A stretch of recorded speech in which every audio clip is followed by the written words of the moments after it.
Welcome to the OC, bitches. What is up?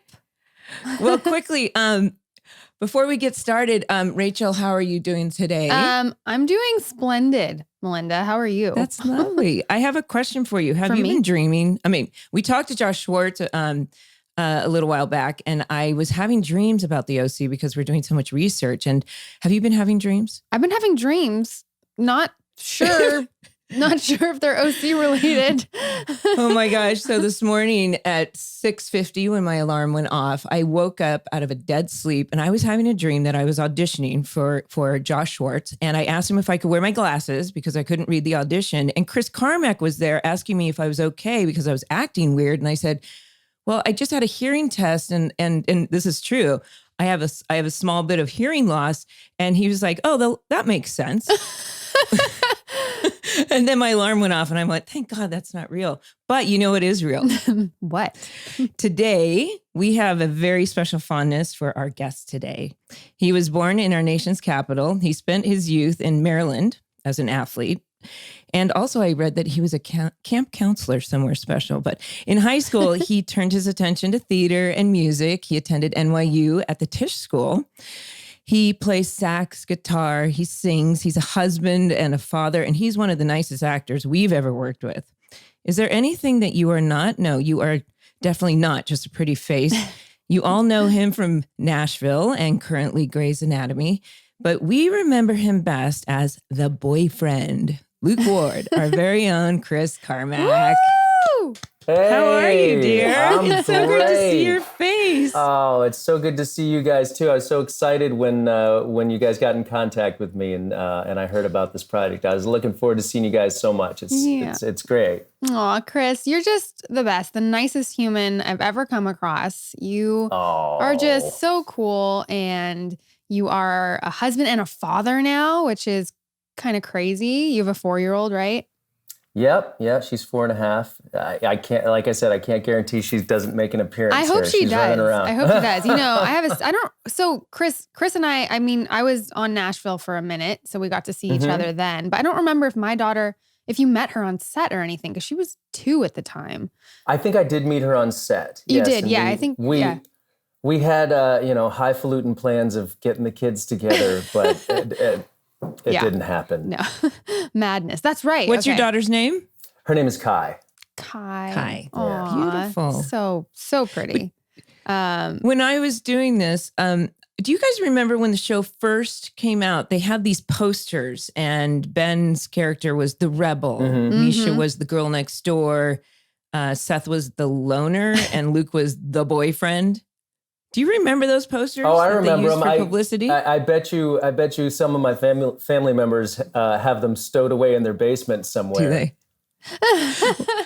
We didn't have any, so we actually made our own and put them up in the makeup trailer. Yeah. Did you? Who were you, Mindy? Yeah. What was yours? Do you remember? We actually called her the Soon Tess or something. The what?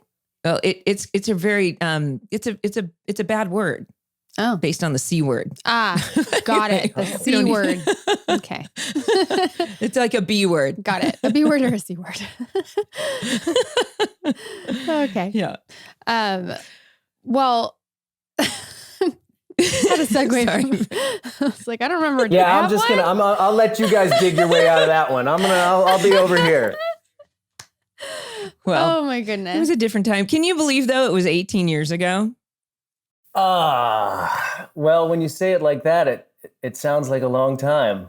Yeah. You have not changed. No, you have not at all. Not changed. Oh, well, I guess that's a double-edged sword. But it was such a pleasure to read. When we get to do this, we're learning about all these people that we worked with and getting to know and diving a little deeper into their background. And I got to learn a lot more about you. I mean, you are so multi-talented. And you caught the performer bug at a pretty young age, and you did a lot of theater when you were a teen. I did. I did a lot of theater in my old high school, Magruder, back in Maryland, and a bunch of theater festivals. I was always doing theater. I actually ended up giving up sports to do theater, but But then I ended up pretending I was a jock, you know? You did it pretty well, I would think. Water polo was not my sport, but it was Luke's. Yes. It's pretty prevalent in California, not necessarily in the East, right? I had never even heard of it. I mean, aside from as an exotic Olympic event, you know, there were no water polo teams in the high schools near me. It was like lacrosse, right? That's pretty big East Coast, isn't it? Yeah, lacrosse. Lacrosse was big. We had a surf team at our school in Dana Point. Yeah. Well, that's cool. Yeah, we didn't have a surf. No, surf didn't team, have a surf team in Maryland. Our high school was in the middle of a cornfield, so the surf team would not have been very experienced. That's really funny. Well, this is actually funny here. So you had a pretty big relationship with Abercrombie, didn't you? Back in the day. Yeah, I got started with that. I was in NYU studying theater, and there was like this flyer for an open casting call for an Abercrombie modeling gig, and somebody was like, "You should go to this," and so I did, and I got the job, and you know, and I got to start doing some modeling, which wasn't my favorite gig, but it was kind of cool for, you know, an 18-year-old kid who was used to working in the computer labs. And I remember there was one summer I had to take a week off from being a camp counselor, and I was really nervous to ask my camp director. I was like, "Do you think I could have some time off?" And she's like, "What for?" And I was like, "Well, there's this guest campaign in Hawaii." And she's like, "Yes, go!"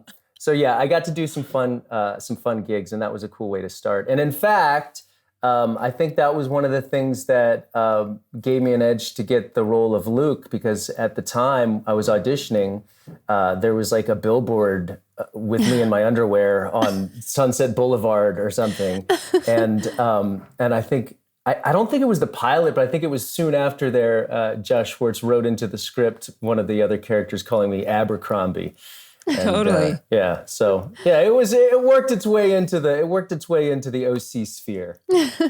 I remember. I mean, I think it was even after. It may have been after the first season. You did a campaign again, I think, for Abercrombie, and I was driving down Sunset. Is that true? And I remember texting you. Yes, it was. Yeah. I'm like, Chris, I'm looking at you on Sunset. Yeah. That's pretty. That's a pretty. It was a shirt-on campaign. I was an old man by then. It was a shirt-on campaign. I was going to ask you if you still have a relationship with them. No, to this day. I don't. No, nobody calls me for modeling anymore. Oh, please. Why not? Everyone wants a billboard of you, Chris, to drive by. Oh, you guys are too sweet. Too sweet. Is that what got you to Hollywood? No. Or one of the things? No, actually, I was at NYU, and I was in the Tisch program, and I had taken some time off because I was trying to sort of figure out what I wanted to do. And my favorite teacher, Milton Justice from NYU, who was a very important mentor of mine, was directing a play in Los Angeles, and he knew I was free and asked me if I would come participate, and I said absolutely. And I came, believe it or not, I came to Los Angeles to do a play. So I'm one of the few. I love that. From New York to LA for a play. From New York to LA to do theater. Well, Tisch is not an easy school to get into, so that's pretty. It speaks volumes for your talent. Yes, yeah.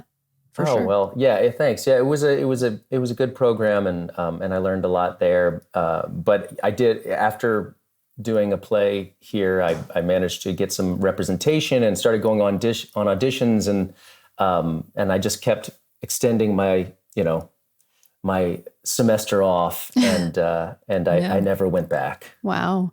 Well, but you did go back to theater, I noticed. Mm-hmm. You went, you did off-Broadway and London as well? Yes. Yeah, I did a really fun off-Broadway play called Entertaining Mr. Sloan. It's a Joe Wharton play. I got to do that with Alec Baldwin and Jan Maxwell and Richard Easton. And then I went to London and did a West End production of Summer and Smoke, which is a Tennessee Williams play. Mm-hmm. So both very cool projects to be a part of.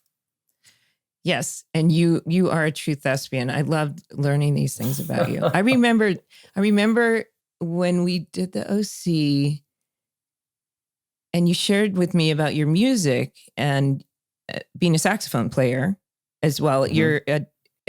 You're a jazz aficionado, but you also love country. Tell us about your music a little bit. Yeah, well, I wouldn't say I'm a jazz aficionado, especially since I haven't picked up my saxophone in 13 years or something. But it's still in the closet. I could, I don't think I'll play for you today, but it might take me some time to get my chops up. But I did study jazz. I was in the jazz band, and I loved jazz. I listened to a lot of jazz, and it's definitely influenced me over the years, particularly a lot of the chord voicings. I love those. But I was getting into guitar and blues guitar. And here's a fun fact, and here's an OC-related music adventure that I'm not sure you guys even know about. So I was learning blues guitar from a great old blues guitarist at the time, and that's what I remember. Yeah, okay. And a couple of the grips and crew members on the show were musicians as well.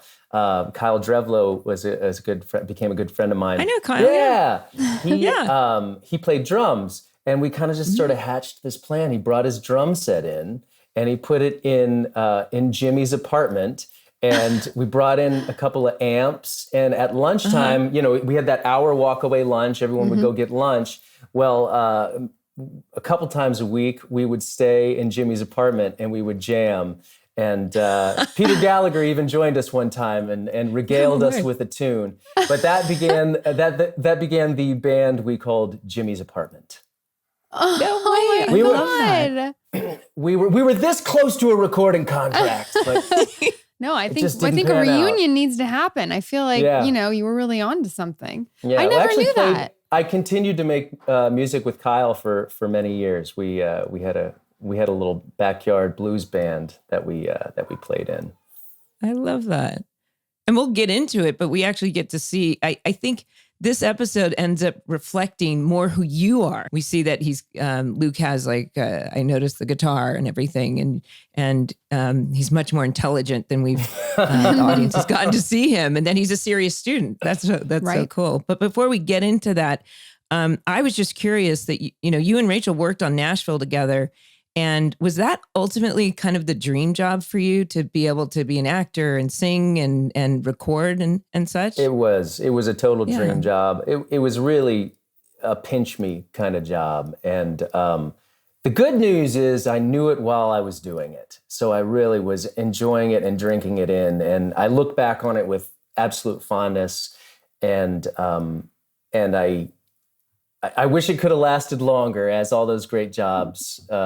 But how many years was it? How many seasons? It was 6 seasons. Okay. It was 6 seasons. And you lived in Nashville, right? Living in Nashville, which was a fantastic city. And living there, met my wife, started a family, in addition to getting to play this great character, Will Lexington, on this wonderful show. And I don't know if you guys have ever been a part of like a new series that's shooting on location.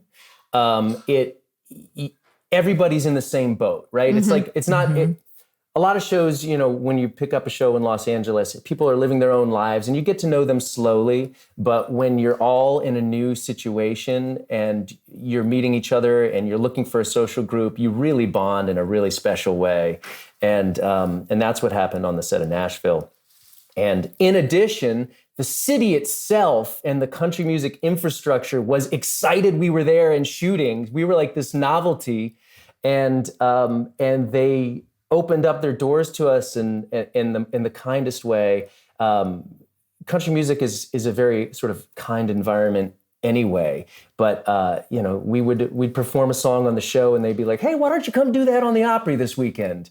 And sure, I'll come play on the sacred stage of country music. Of course.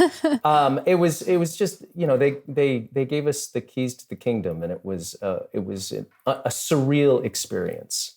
Yeah, I mean, I could gather that just by looking at doing the research. Yeah. And then we got to go on tour. We took the music on tour. We slept on tour bus. Well, I didn't sleep. I never slept on the buses.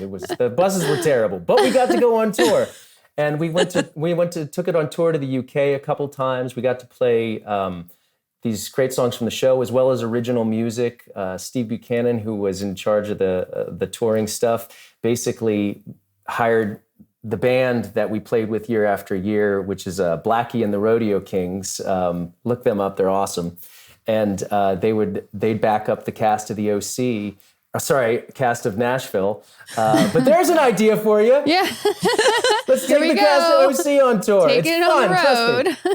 The stage show. Yeah, and we'd get to play the songs from the show and original music and kind of whatever we want. We just pieced the set. It was not micromanaged at all. It was a very free-form, organic thing. And I think that resounded with the fans, and it certainly was fun to do. Yeah, I mean, what an incredible experience. And you mentioned you met your wife in Nashville, and she's a musician as well, right? And she's a musician, yeah. She was actually playing in Sam Palladio's band on stage when I saw her for the first time. She was under the lights with her fiddle, big bright smile. That is so cool. And you guys do music together, right? Now you have your own thing, and you want to talk about that a little bit? Sure, yeah. Well, we've been writing songs together now for a long time, and it was right before the pandemic, we decided we were going to release some original music, and then we ended up producing it all ourselves and tracking tracks in the bedroom and releasing them, and we've really enjoyed it. The band's called Life on Eris, and we're going to do a lot more. We're always writing songs, and we're going to hopefully go back to Nashville and record a studio album or a studio EP this summer. So. We're staying very busy, and music is very much a part of our lives. Mm-hmm. And my wife is a badass fiddle player. So that is so cool. And her name, by the way, because your wife's name is Eris, right? And that's in Erin. Sounds like it. Oh. So all right. So here's the deal with that. Okay. So Eris, I'm on Grey's Anatomy now, and everybody ships the names. Everything is shipped. I got Amelia Link, it's Amalink. So we were joking about naming the band Eris, which would be a ship of our names. And of course, it's like, no, that's lame. But then we found out that Eris was a dwarf planet on the in our solar system, named after the Greek goddess of strife and discord. And I was like, I was going to say, it sounds like a goddess. Yeah, we live on that planet. We are a married couple. Life is wonderful, but it is full of strife and discord. So we decided to name ourselves after the planet we live on. Well, that is actually really, really rad. That's a better story. That's a better story. Oh, so awesome. Well, we can't wait to listen. I know you guys released a single recently, right? Maybe a month ago, we released a song, called "The Risk," which was our first sort of upbeat love song. We were kind of doing this Civil War-y, moody, kind of atmospheric, dark stuff for a while, it's a lot of fun, and you can really get into some meaningful lyric writing. But after 9 months in a quarantine pandemic, we didn't want to do moody. We wanted to do something aspirational and fun and give ourselves something to look forward to. So we took it in a new direction, and we had a lot of fun doing it. So we're going to do more of that. With HelloFresh, you get fresh, pre-measured ingredients and mouth-watering seasonal recipes delivered right to your door. Skip trips to the grocery store and count on HelloFresh to make home cooking easy, fun, and affordable. And that's why it's America's #1 meal kit. The recipes are easy to follow and quick to make, with steps and pictures to guide you along the way. I love HelloFresh because I'm a single mom, and it's not always easy planning a meal every single night of the week. HelloFresh makes it super easy, it's ready to go, and it's still a home-cooked meal. Eating healthier has never been easier, with low-cal, carb-smart, vegetarian, pescatarian options every week. Over 90% of ingredients are sourced directly from farmers to ensure only the freshest produce and proteins are delivered right to your door. I love that you can personalize your meals. And like I said before, you can choose the veggie, pescatarian, calorie smart. Actually, my favorite is the quick and easy. Go to HelloFresh.com/OC14 and use code OC14 for up to 14 free meals plus free shipping. That's HelloFresh.com/OC14 and use OC14 for up to 14 free meals plus free shipping. HelloFresh, America's #1 meal kit. All of Care of's products are formulated with good-for-you clean ingredients that are backed by science. They are super transparent about the research and sourcing behind each one of their products, so you can know you're getting high-quality products. The personalization aspect makes this company one of my favorites. By taking their in-depth online quiz, you get a personally tailored approach to your unique health needs. The quiz takes the guesswork out of vitamins and asks you questions about your diet, lifestyle, and health concerns to help address your specific wellness goals. I take my personalized packet of vitamins every day, and I love the plant-based protein and the collagen supplement. They make a very delicious shake. I just think the packets are so cute. They're just ready to go. And that makes it easier for me to take my vitamins. You can follow Care of's expert recommendations or adjust your pack at any time. What you get is totally up to you. You can even retake the quiz whenever you want as your goals and needs change. For 50% off your first Care of order, go to takecareof.com and enter code TheOC50. That's takecareof.com and enter code TheOC50 for 50% off your first Care of order. First of all, we ask everyone, when's the last time you saw the show and what was it like rewatching the episode? So I hadn't rewatched the whole thing, but it was about 2 years ago that my wife stumbled across the OC, which she had never seen. And and I would come home from work and she would be tucked into bed just binging episodes of the OC. And she'd be like, "You got to see this, Chris. You got to see this." I'd hear her laughing hysterically, like, "Oh my God, I can't believe it." She got really into it. So I watched the majority of the first season with her then, and it was a fun walk down memory lane.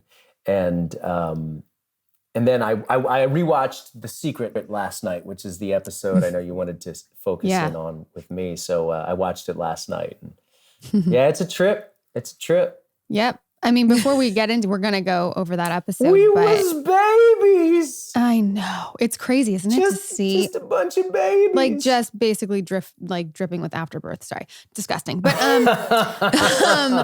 Chris, do you have any, before we actually break down the episode, we like to ask you if you remember your audition process or if there's any story there or what that was like for you actually getting the role. Because it's kind of fun to learn this, when we have one of our fellow cast members on. Yeah. Well, so the OC was not my first job, but my first big job, right? And I'd been living in LA for about 1.5 years and auditioning, and yeah, guys, it's coming back to me now. I didn't prepare for this question, so now I'm walking down memory lane. I remember about 1 year before I booked the OC, I had a really bad leg injury. I pulled my hamstring very bad, and I was walking on a cane for a very long time. And it was that New Year's that I said, F this, I'm done with this injury. And I started trying to rehab my leg 4 hours a day. And I got it back to a place where I was walking comfortably, but I wasn't running or whatever. But I knew I was the athletic guy, right? So I couldn't limp into a room. And I did. I got it back into a good place, and I was feeling good about it. And it was audition season, and I hadn't worked in a long time. I'd just been this, sad, injured guy limping around. But so I was putting a ton of work into my auditions. And, I think there were maybe half a page scene, maybe 2 half-page scenes for Luke. And I probably spent 10 hours working on it, on character analysis and different actions and, what was informing all of it, which, now I know, it's you go into a room with pages that big, and if you're bringing all that work with you, you're just bringing baggage, because it's nobody wants to have that conversation when you walk into the room. But I think thankfully the read went well, and they didn't sit down and talk too much about the character, because I probably would have just vomited, Right. way too much information, and they would have been like, this guy's crazy. I probably had a backstory, 10 years back. But the audition went well, and they called me back in. And now that I remember, I think I first read for Ben's Ryan? role, because they think they bring everybody in for Ryan and Seth, but then they wisely saw me more as a Luke, and they brought me in for Luke. So I did do the work twice on that show. We did. I read for Kirsten and Julie, but we were guest stars. Did you have to test for network in the studio? No, that's right. Yes, it was a guest star role for the first episode, which spared me that miserable process of testing for studio and network. I love it. Oh yeah, it's so much fun. You know what? It's just an opportunity to perform, and I'm grateful for it. Yeah, in front of 30 suits. Yeah. Yes. Who we love and adore, Peter Roth. Yes. If you're listening. Yeah. No, I think I can handle it much better now. But man, at 23, that was a terrorizing prospect. For sure. Right. Well, I think we should get into this episode because we should definitely, because we're on episode 12, guys. But we should remember that Chris ultimately had the iconic line from the show. That's right. Welcome to the OC, bitch. This is how it's done in Orange County. Yeah. And that's right. Has this followed you around for a long time in your life? Oh yeah. I feel like somebody's going to write on my epitaph like, welcome to heaven, bitch. Oh gosh. It's always going to be there. You didn't have any guys try to start fights with you for any reason, did they? No, but like, hey, bro. So after the OC, I got a good one for you. I did a TV movie with Dennis Hopper, who I was a huge fan of, and he was very, very nice and welcoming and sweet. And he actually took me and one of my co-stars out to dinner one night. And we were talking, and we were shooting in Laguna, which was like his hometown. So everybody knew him. And everywhere we went, we walk into these classy restaurants, and it was like, oh, hello, Mr. Hopper. It's good to see you again. Oh, Mr. Hopper, right this way, Mr. Hopper. It was like white glove and towels over the arm, and we step out of the restaurant, and this like souped up BMW screeches to a halt right in front of us. There's smoke coming off of the tires, and two guys pop out of the sunroof, and they go, Luke! And they squeal off. And I was like, well, that's a good juxtaposition of, one career to the next. We love your pukas. Yeah, exactly. that is so Welcome awesome. to the OC, bitch! Woo! Well, your iconic line is why we used "Welcome to the OC, bitches." So it's a play on what you did. Well, I can't take credit for that line. You can take credit for the delivery because it was iconic. Fair enough. So when I went on to Nashville, of course, everyone said, "Welcome to Nashville, bitch." And so it has followed you. Oh yeah, and the first time I had an operating scene on Grey's Anatomy, I walked in, and the medical doctor says, "Welcome to the OR, bitch." So. So it does follow you. It sure does. Oh yeah, it's right there. And it just works everywhere. I mean, It works OR rooms, everywhere. Nashville, you name it. It's very translatable. Very translatable. All right, well, so the episode today, I'm just going to read the synopsis for everyone so we remember what it's about. It's Luke and Ryan discover Luke's dad is cheating on his mom with another man. Then the entire town finds out. Kirsten's secret kiss with Jimmy also comes to light. Julie is in danger of losing her house, but Caleb comes to the rescue. So there's a whole lot going on in this episode. It was directed by James Marshall, written by Josh Schwartz and Alan Heinberg. And the actual title of this episode is what? The Secret, right? The Secret. The Secret. I had a moment there. I know, wait, where? Oh yeah, The Secret. It's not in my notes. I know. Oh my God. Scrambling frantically. But I think we wanted to note the opening, right, Mindy? Because you made a I good texted point. you last night I was watching this and just doing some notes. In the opening, of course, we open with a song "We Used to Be Friends" by the Dandy Warhols, and Seth is. I'm not going to try and sing that song, but Seth is dancing, and I thought, Josh told us that he uses songs inspire scenes and vice versa, but it was he. So I asked Rachel. I said, "Can you ask Josh if the song was written in the script?" Because it was, Adam Brody was dancing to the right beat, but he said that he believes that Norman Buckley, the editor, added the song, and then we hear it a few more times through the show. So we like to comment on how important the music was. Yeah, but but of course, and just how universal Adam Brody's dancing. I mean, is. I was gonna say, so you know what I mean? Yeah, he actually nailed it. Brody was a drummer. Maybe he still is, but so he definitely has the beat. He was in a band called Big in Japan and Big Japan, and Jonah Hill was in it at one point. And, but yeah, he was a drummer. So, he just always has the beat, apparently, because it was added after. There's so many good opening breakfast Cohen scenes, and this one was definitely one of the top ones. But he enters and he's feigning sickness, and it's very Ferris Buellery. Mm-hmm. But Ferris pulled it off, and no one is buying it from Seth. Right. Yeah. He does not want to face school and what happened with Anna in Summer, right? He got after Thanksgiving episode of trying to juggle the two girls, which was one of my favorite episodes, by the way.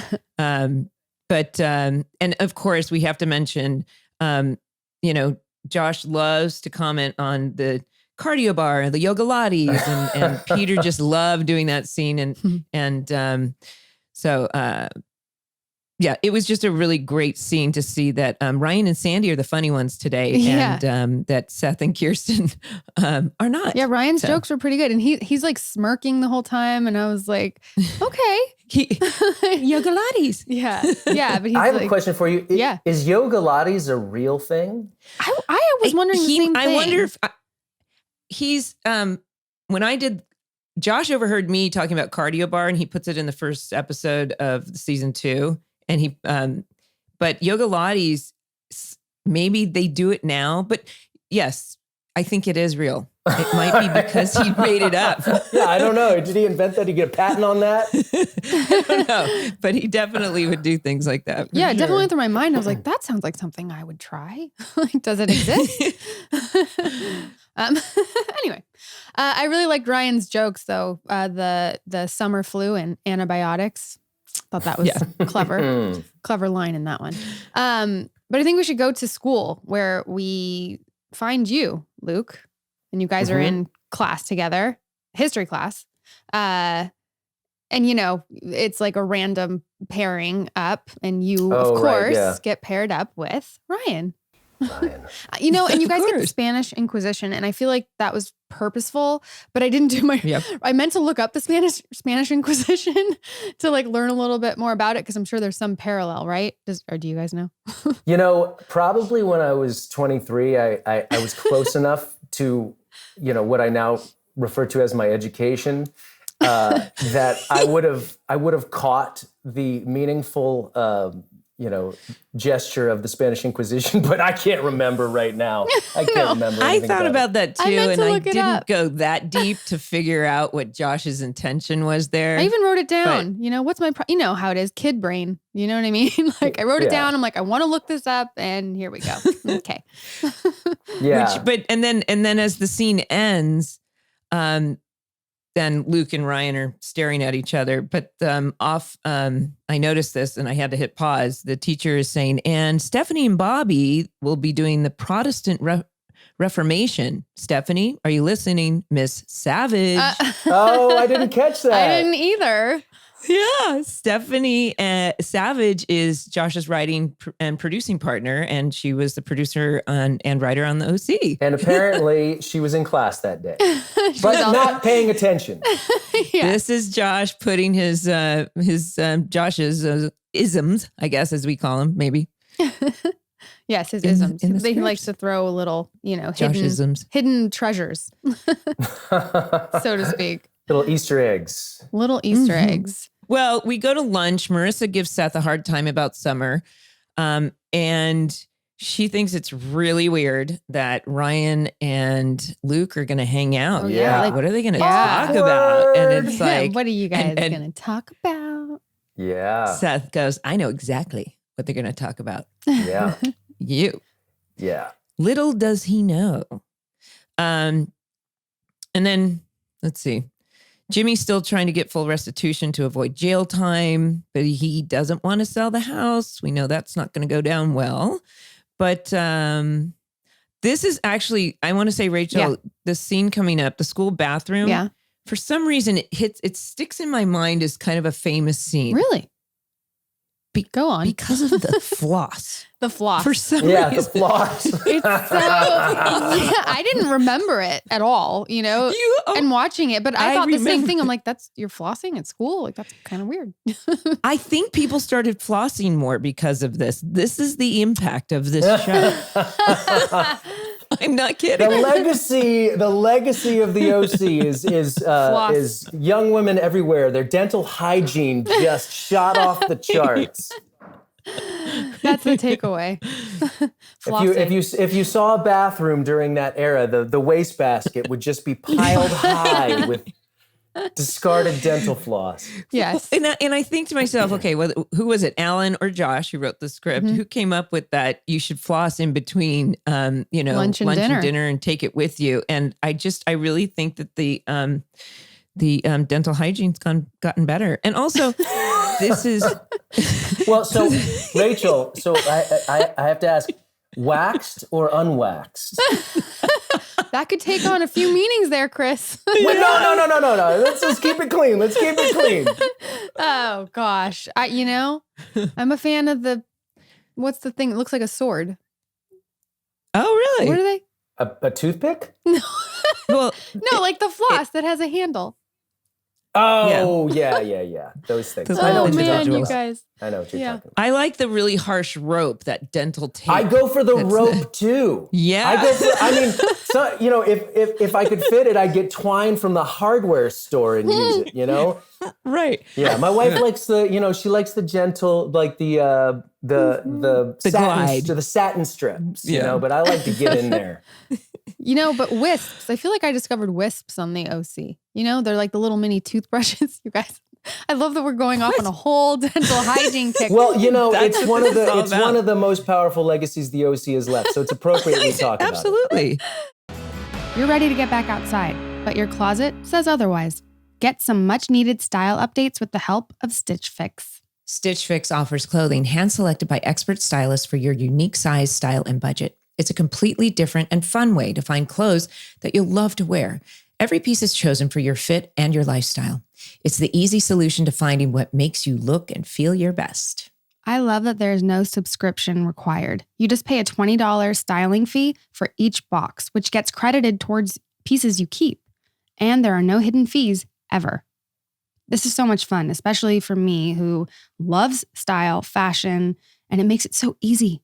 You don't have to do anything. You don't have to go anywhere. It's perfect. I definitely kept everything in my fix. And you know what? Everything fits so well and the quality was so good. I think I'll be wearing these jeans forever that I wear like pretty much almost every day. Get started today at stitchfix.com/theOC and you'll get 25% off when you keep everything in your fix. That's stitchfix.com/theOC for 25% off when you keep everything in your fix. stitchfix.com/theOC. We all know that we should drink more water. But by the time you feel thirsty, it's too late. You're already dehydrated. You can't focus. You feel tired. That's where Hydrant comes in. Hydrant is a refreshing drink mix powder made with 4 key electrolytes: sodium, potassium, magnesium, and zinc. It's made with real fruit juice powder and no artificial sweeteners or synthetic colors. No nonsense, all science. And I've found that adding electrolytes to my workout, it's made a huge difference in the performance and how I feel. Also, it's really hard to find any kind of mixes without artificial sweeteners. So I'm definitely excited about Hydrant. Hydrant Sleep is a new bedtime mix carefully formulated to promote restful sleep and hydration. Hydrant Sleep includes melatonin, magnesium, L-theanine, GABA, and chamomile to promote restful, high-quality sleep. I have such a hard time sleeping and staying asleep. This has been a miracle. I recommend it highly. Try Hydrant today and save up to 20% on your first order. What are you waiting for? It's backed by a 100% satisfaction guarantee. If you don't love it, send it back for a full refund. We've got a special deal for our listeners to save 20% off your first order, or subscribe and save 30% off on your first subscription order. Go to drinkhydrant.com/theOC or enter our promo code, TheOC, at checkout. That's drinkhydrant.com/TheOC and enter promo code TheOC for 20% off your first order. drinkhydrant.com/TheOC and enter promo code TheOC to save 20%. And we thank them for sponsoring the podcast. Hydrant, where water meets wellness. What came out of the flossing was Summer and Anna actually forming a friendship now. Yeah. To take on Are Seth. they starting to respect each other or Ish, something? for a minute. I just love that. Be best flossing friends? Is Flossing. that what that is? Yes, but some kids listening might think we were dancing in the bathroom, but no, flossing. Oh. We were Right. Flossing the old-fashioned in your teeth kind. But I love the relationship and that, you know, because, you know, he couldn't like me. And it's like, no, I don't want to like a boy who treats me like that. And she's kind of this voice of stand up for female Feminism. power. Yeah. Yeah. Which we ultimately know is going to be a path for Summer as well. Right. Not yet, though. Run into Seth out of the bathroom. And that's pretty funny because Seth is like, his mind is just blown. You know, both girls are like, yeah, no, we're going to go like to the library and shopping, South Coast Plaza. Like they do the whole thing. And Seth is shitting his pants, which was also fun to watch. Yeah, that was a great line when he said, no, I meant awkward for me. It's like it's very funny. His ultimate nightmare. Yes. The two girls that he's juggling. Yes. And also the Dandy Warhols was playing again there. Oh, interesting. No. Mm-hmm. I just want to bring up the yogalates locker room really quick. Mindy, aka Julie Cooper, looked so cute. I was like, oh my God, you just looked so cute in this scene. And I loved it. And that was my note watching was how cute you look. Well, we talked about this that I think there was, I was always shooting for what was realistic to me growing up in Orange County was that the moms really were like the moms and the daughters would share each other's clothes. They're, you know, the girls are trying to look older. The moms are trying to look younger. And I just thought it was really cute to put braids on. Although I'm still dealing with the amount of makeup and bronzer that they were using on us. But yeah, Julie and Kirsten, you know, if we're all friends, why don't you start acting like one? That's such a zinger, you know, because she told about her being drunk. Right. No, but you guys have a really nice and, arc in this episode, Julie and Kirsten. Mm-hmm. Yeah, building that friendship and becoming comrades. Yes, I guess. exactly. But let's get to Luke's house. I was just gonna say, let's get there. Let's go on in. There. This is important. Yeah. So we see, you know, your house. Is maybe the first time we see your house? It must be because you know, what does Seth say? You're going into the devil's den or something, right? Or something. You know? Yeah. Yeah. So I think this is the first time we've seen Luke's house. Going to the dark side or something. You have your two little brothers. Heart of darkness. The heart of darkness. That's what it was. There you go. But yeah, your two little brothers were fighting. Okay. Do we remember them? I don't know. Yeah. Those kids. Yeah. I think that was a great way to sort of introduce the world in which Luke was living, because it's like he comes in and it's just like alpha male aggression from everyone. It's a wolf pack. They're just tearing each other apart. And Luke, of course, is far older than them, but I'm sure he gets his licks in when he can. You know, I think there's a lot of sibling rivalry there. Well, we get to see them later. They become, you know, some great storyline for Caitlin later as their great comedy in the season 3 or 4. Oh, well, they come back look into forward to getting to that. Do you not remember that? Well, we'll get to that then. But yes, we had the actor and actress who played, they're just both actors now. Guest stars, Brian McNamara and Kate Roger play your parents. Mm-hmm. Right. But the pale picture that was painted here in these scenes were like, you know, the perfect family and the doting husband comes home and, you know, the wife, and it's really painting that picture. So, you know, to set up what comes later, it's very shocking, you know? But yeah. And you know, it's interesting too. I was watching it, of course, thinking, what the hell was I thinking in this scene? You know, but there's that moment where his Luke's dad says, reminds him about the game they're going to go see, and it obviously implies that there's a bond there, and there's, you know, he cares about his son. He wants to spend quality time with his son. But then I shoot Ryan this look, you know, and I'm like, what was I thinking in that moment? And I realized that maybe Luke thought he didn't want to display any sort of tenderness in front of Ryan in that moment. He was a little bit embarrassed that he had that like father-son moment because he was supposed to be tough. I don't know. I was just trying to like reevaluate what was going on in that moment between those characters. And Brian McNamara, he's such a lovely man and portrayed your dad. So, I mean, it's like he literally looks like the dad that everyone wants. Mm-hmm. Yeah. And maybe you're right. Maybe it's he's, you know, that Luke is still presenting one way and he doesn't want this kid who's his enemy to know much about his life, which is pretty idyllic from what the audience has seen in that moment. Yeah. Yeah. So, and then we get to Luke's room, and like I said before, your room itself reveals more about him, because I noticed the guitars, and I was curious if Josh knew that you were a musician at this point, and decorated like that. I think he must have. I think he must have by then. You know, I think I had annoyed everybody on set with my guitar at that point. There you go. I always had it on set, and I was always practicing. So I'm sure. Josh made a point sort of getting to know details of all the actors and kind of working them into the scripts. I know he would steal bits of conversation and sometimes turn them into plot points. And once again, this is where we see that Luke, for the first time, is way more prepared than we expected, and we've never seen this side of him, and that it's pretty impressive. And Ryan's impressed, and your decision to, you know, Dad has a film scanner and a color laser jet PowerPoint, pull some stuff off the internet, let's head over there. It was like, what? Who's this guy? And you're excited about it. So he's not just a jock; he's a high achiever in everything that he does. So it is. And you're doing such a great job. You show this vulnerability, and it's lovely to see this other side of Luke. Yeah. It is a surprising moment. It is. I think it is the turning point for Luke when you realize like you're going to see more, and there's more to this guy. So it's a very quick moment, but it does strike a chord.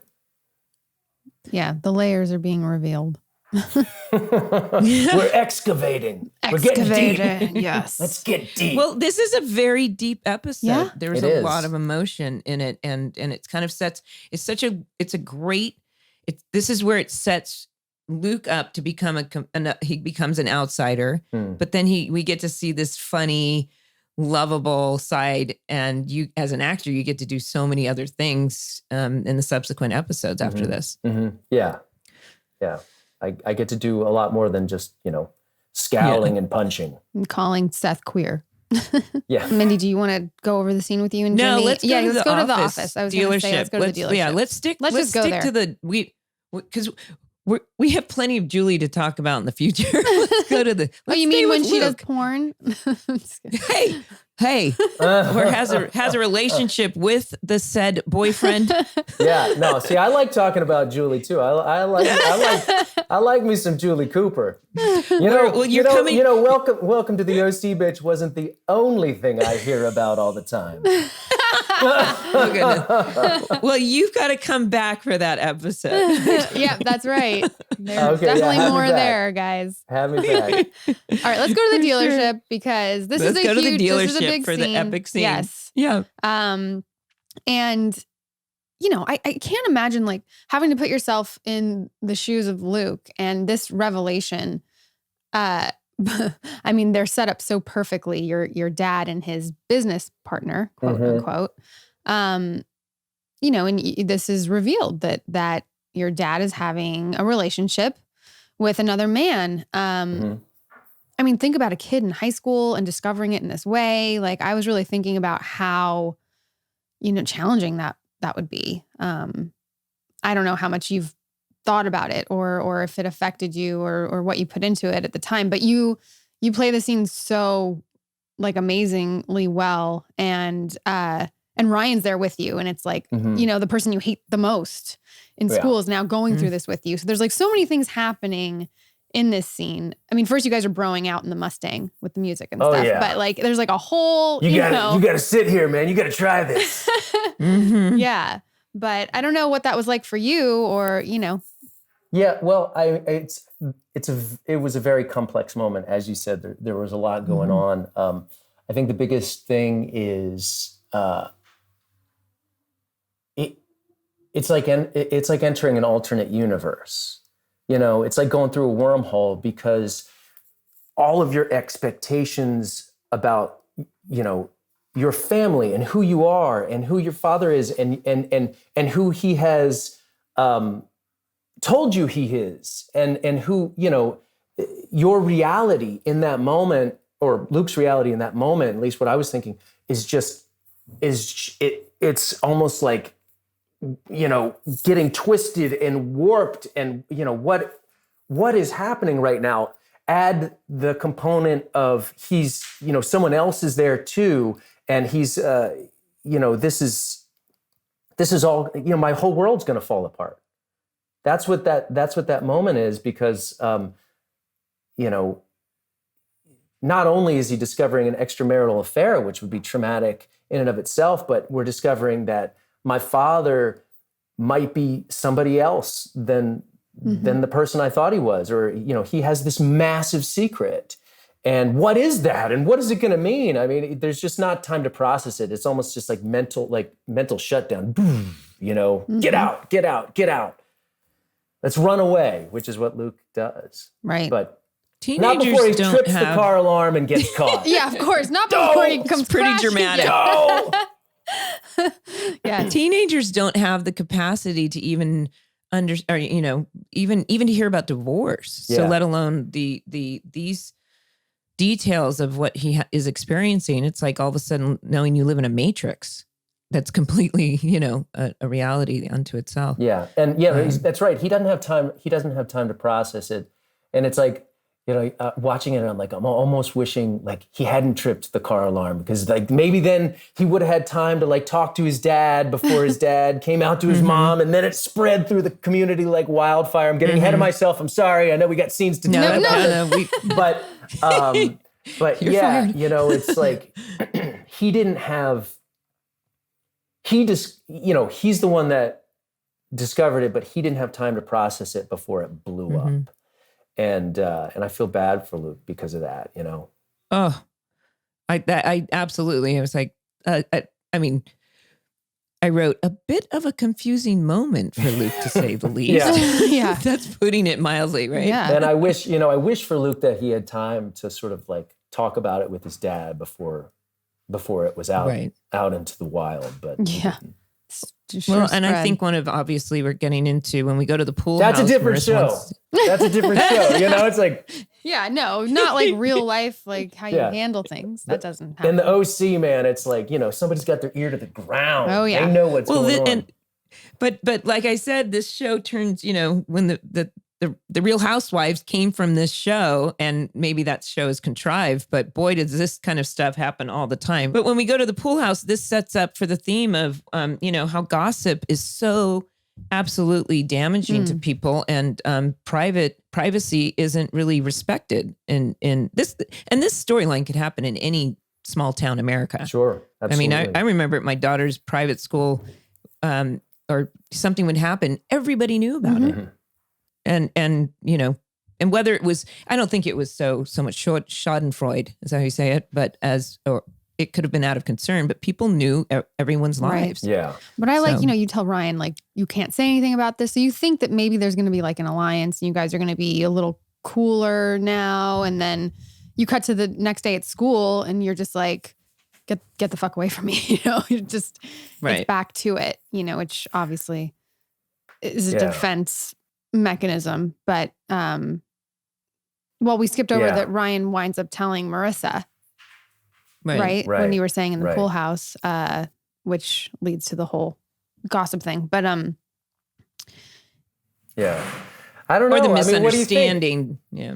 I guess, I don't know. I don't know if he should have told her. That's a tough one, isn't it? Because, they are, I mean, they're high schoolers. I mean, of course, I'm looking at them like from the standards of a married couple. And it's like, do you tell your spouse? I don't know if you tell your high school girlfriend, right? Right. I know, but I was thinking that too, because you are watching it through that perspective. And I'm like, yeah, of course, when you're with someone, you tell your partner, whoever it is, everything. It's like, it's yours, both of your secret. But it feels that when you're in high school, it feels that important too. Yeah, you feel for like sure. you are with that person. So, but I don't know. Maybe he should have just held out a little longer. It was pretty quick. Not gonna lie. He offered that information up pretty quickly. But season 1 went pretty quick. I feel like every episode was a cliffhanger. Was a finale. Lot happens in the OC real fast. Yeah. Oh yeah. Oh yeah. A couple other things to note from the episode. Mindy, probably your house and the Caleb thing and what I talked about. Is that Kai? She sounds so cute. Can you hear her? I can. Yeah, it's my mom ears. I'm like, and what, honey? What do you say? Yeah. Tell me your story.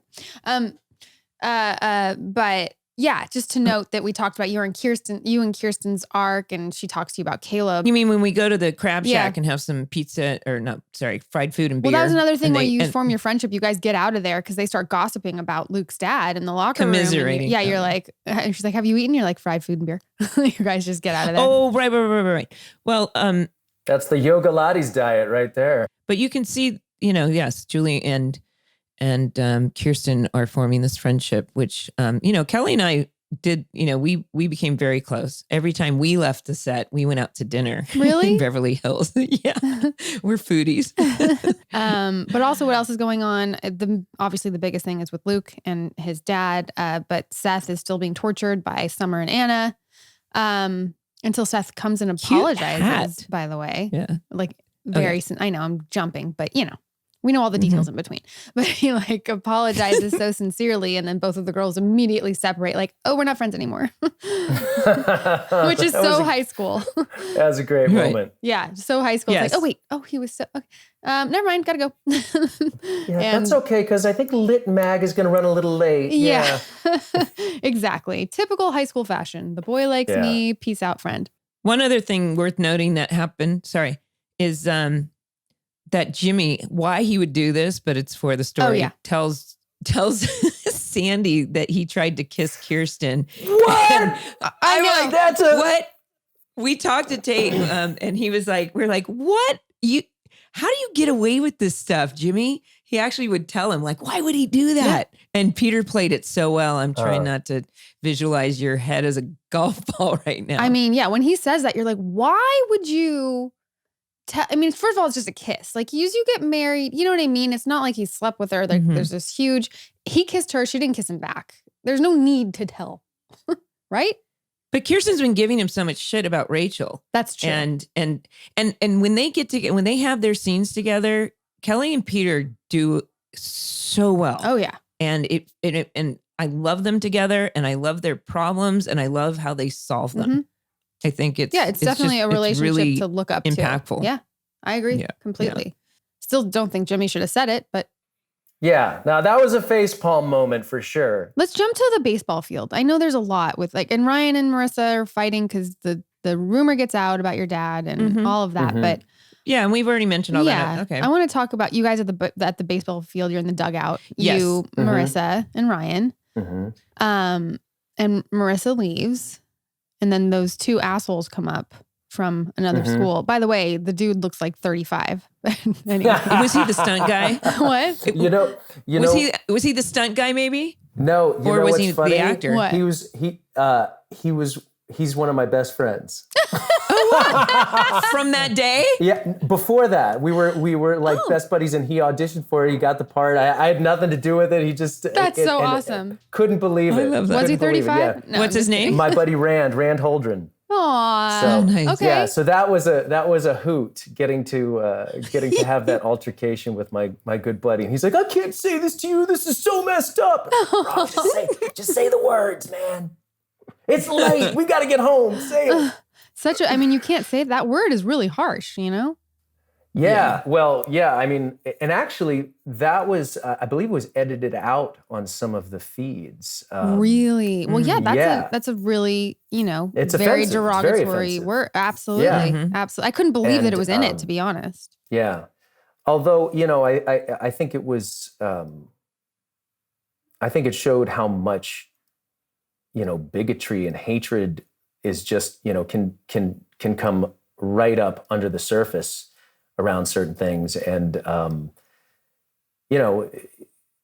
these guys were, rivals in a certain capacity as athletes, from different schools. But I'm sure they had, a little bit of respect for each other. But then as soon as somebody has the opportunity to get personal like that, man, they just took it and they got nasty, And you play the tough guy really well.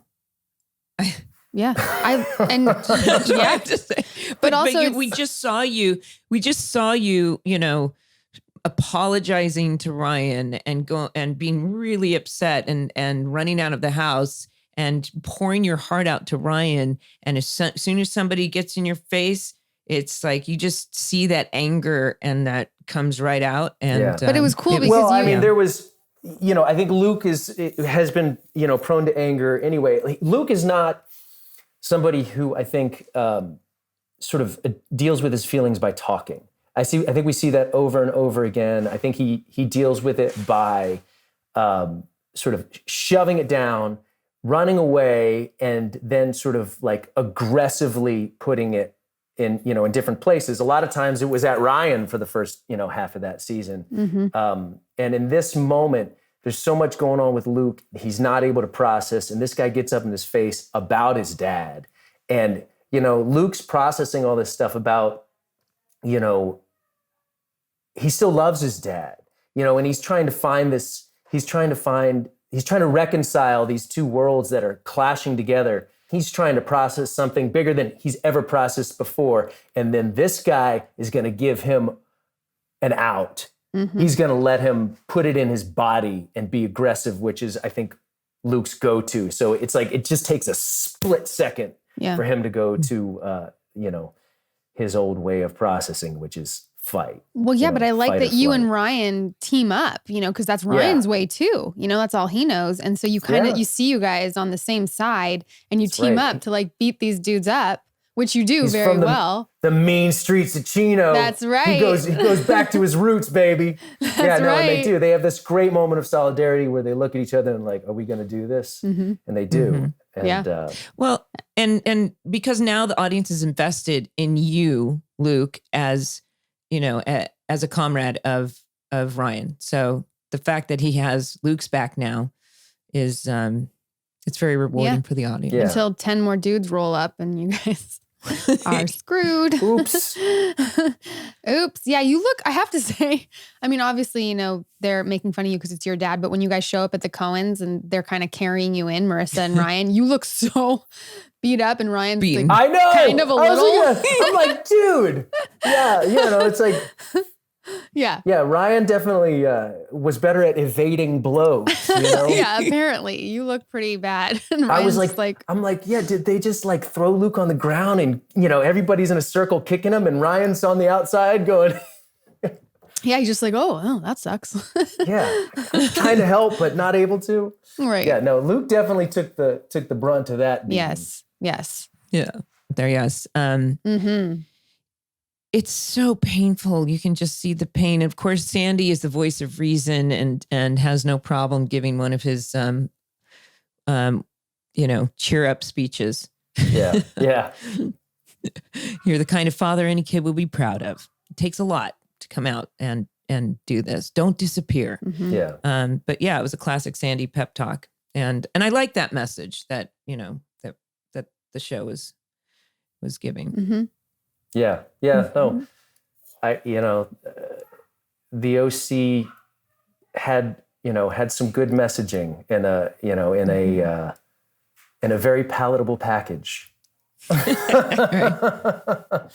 And, in some ways in 2003, it felt like a little bit cutting edge. I mean, here in 2020, So many things have It doesn't feel, right? it doesn't feel like it would be very, on the precipice as a storyline. But sorry, it's 2021. Last year's a blur. Yeah, didn't happen. Exactly. But yeah, back then it was for network television. It felt like a little bit. It was like pushing the edge of the envelope, and then it followed up with some good messaging. So I don't necessarily know if that's how we would treat that material now. But I think it might be a little different. Yeah. I think they might dive in a little deeper, but at the time, just the fact that it was there was meaningful. Yes. Yeah. And of course, the reconciliation was meaningful, and Sandy's pep talk. It's like it framed it well.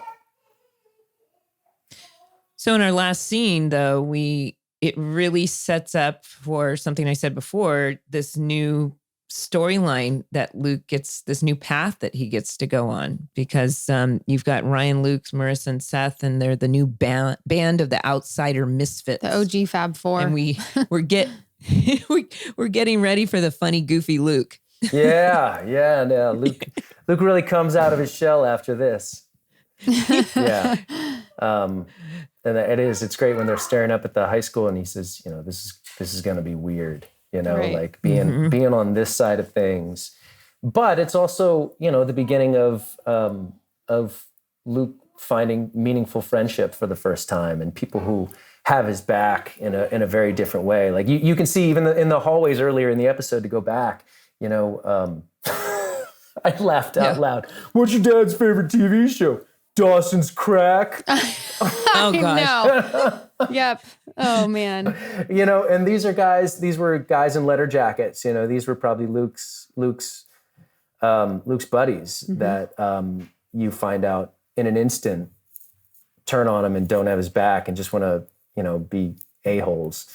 So, Luke's finally found a gang that's going to have his back for real. And it's great. It's a great turning point. Mm-hmm. I feel like in real life, your friends would support you. At least that's what I would hope would happen. Real friends. Not be, and if they don't, then they're not your real friends. I know. Right? I know. I had great friends in high school that would have supported me. So Luke made bad choices in his friendships until he got with the gang.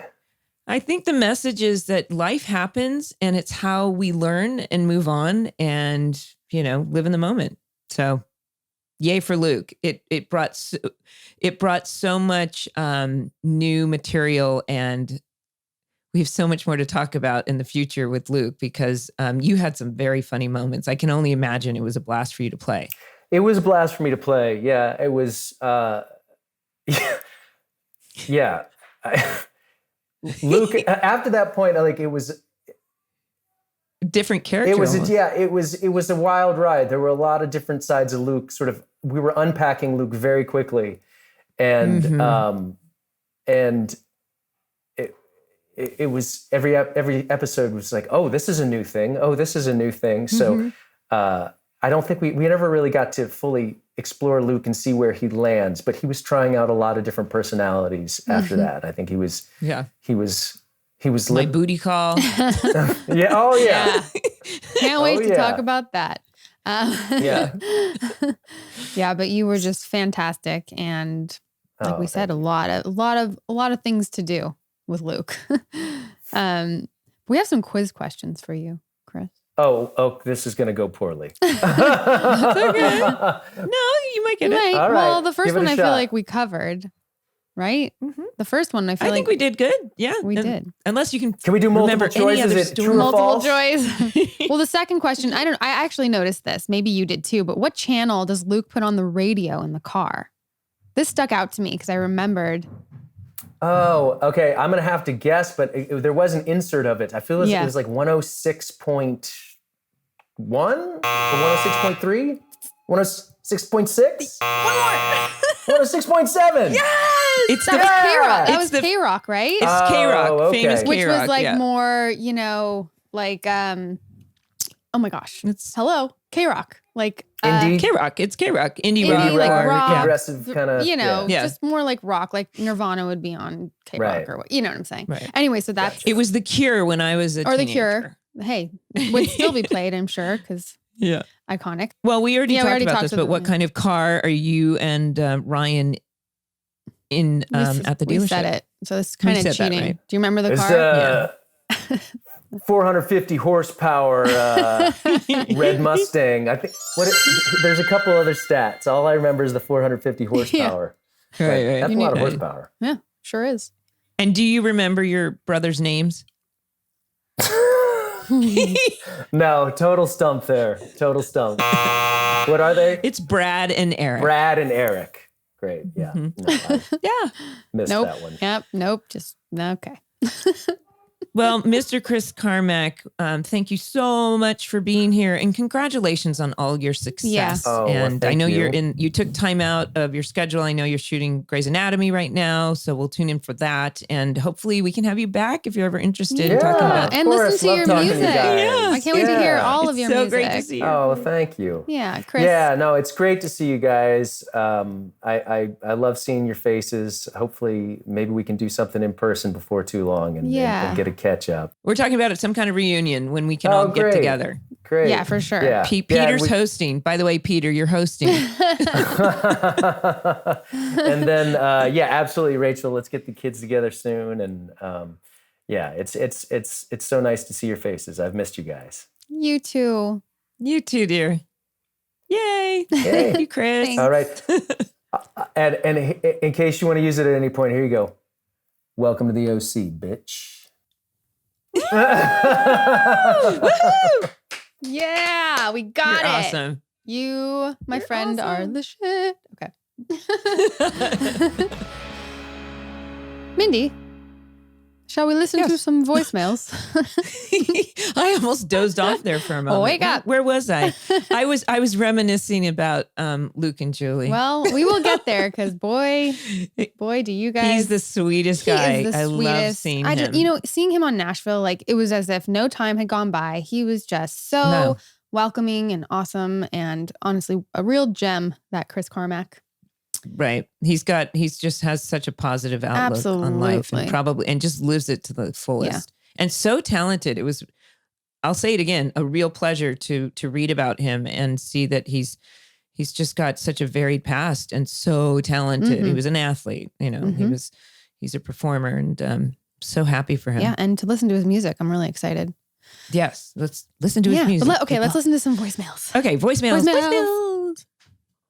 So what was like a day on set like, the whole day from the start to the end? Okay. Well, we usually start pretty early. I mean, if you're in the first scene of the day, you have to get there really early because they give you like an hour and a half before you need to start shooting to get ready, which is go like through hair and makeup and get dressed. And they're usually pretty long, the days. Where did you live at the time? In Hollywood or the Valley? I was like by the Hollywood Bowl in Hollywood. Yeah. And you were in the Valley, right? Right. Yeah. And we worked far away because our where we shot the OC was down in a town called Manhattan Beach, which is pretty south. Closer to the beach. Yeah. It's a beach and it's south of LA. If you had no traffic, it was 25 minutes. If there was traffic, it was at least an hour and a half. Mm-hmm. So my day always started with navigating, like, what time, if you have to be there at 5:30, like you said, you have to be there. Sometimes that's the earliest that you'd have to be there. You could get there quick. Sometimes you have to be there at 3 in the afternoon. And then you have to leave 2 hours early. Right. Yeah. It depended. And that's before like the app Waze came out or, I think all the shortcuts to get you places. So you really had to time it out. And then, you'd work maybe 12 hours or whatever, and then you'd go home. Minimum 12 hours. It could be plus lunch is 13. Right. So add that on. So you could have a minimum 17-hour day, sometimes more. So, but yeah, hair and makeup, and then you go to rehearsal. And then once you have rehearsal, you get dressed, and then you start shooting usually by 7 or 7:30 a.m. And then they've got you on a very, very tight schedule, and you're being told when and where to be there on set. And when you're not on set, you're relaxing or working on your dialogue. Or eating. It's snacking. In eating. But some days can be 18 hours. I mean, they try to keep it around 13 hours, but they're very long days. Thank you for calling in and asking. Yeah, there you go. What was the most obscure news article you read about yourself during the running of the show?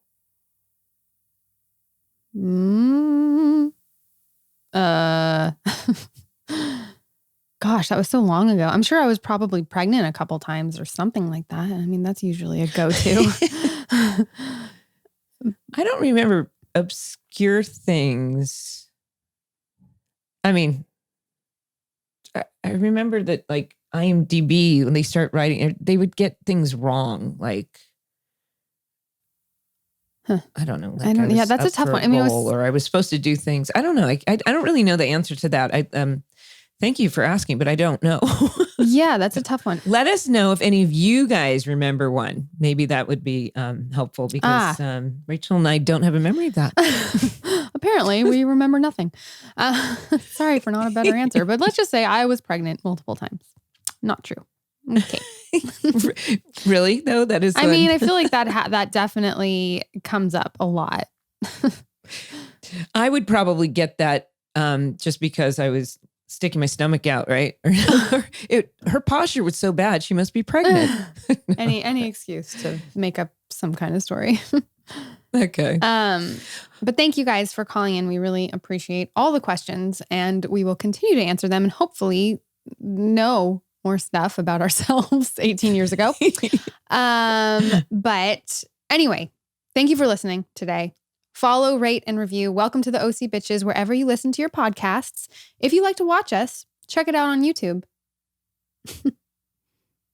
Thank you, Rachel. This was super fun today. Yes. Excuse me. I got a little funny in my throat.